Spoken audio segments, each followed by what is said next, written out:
वर्ष प्रीमियम भरने हमारे यहाँ पे एक पॉलिसी होल्डर है। गए 3-4 साल से हमारे पास उनका पॉलिसी है।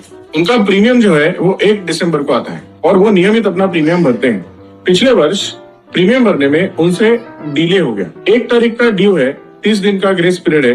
तो जैसे ही 30 दिन का ग्रेस पीरियड खत्म हो गया, उसके अगले दिन सुबह 10 बजे उन्होंने अपना प्रीमियम भर दिया। तो पॉलिसी इन्फोर्स, लेकिन उनके निजी जिंदगी में कुछ प्रॉब्लम्स थे, डिप्रेशन था या फिर कुछ अन्य उनके ऊपर आरोप हुए, जिसके चलते उन्होंने अपना जीवन समाप्त कर लिया, सुसाइड कर लिया। ये बेहद दुखद घटना है, परिवार के लिए भी और हमारे लिए भी। अब मैं आपसे सवाल पूछता हूँ, क्या उनके परिवार को उनके पॉलिसी का पूरा क्लेम मिलेगा? नहीं मिलेगा। क्यों नहीं मिलेगा?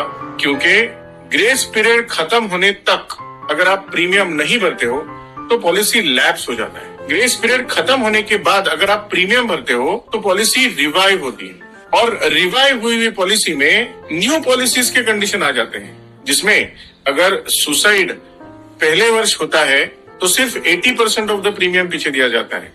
दूसरे वर्ष होता है तो पूरा का पूरा क्लेम मिलता है।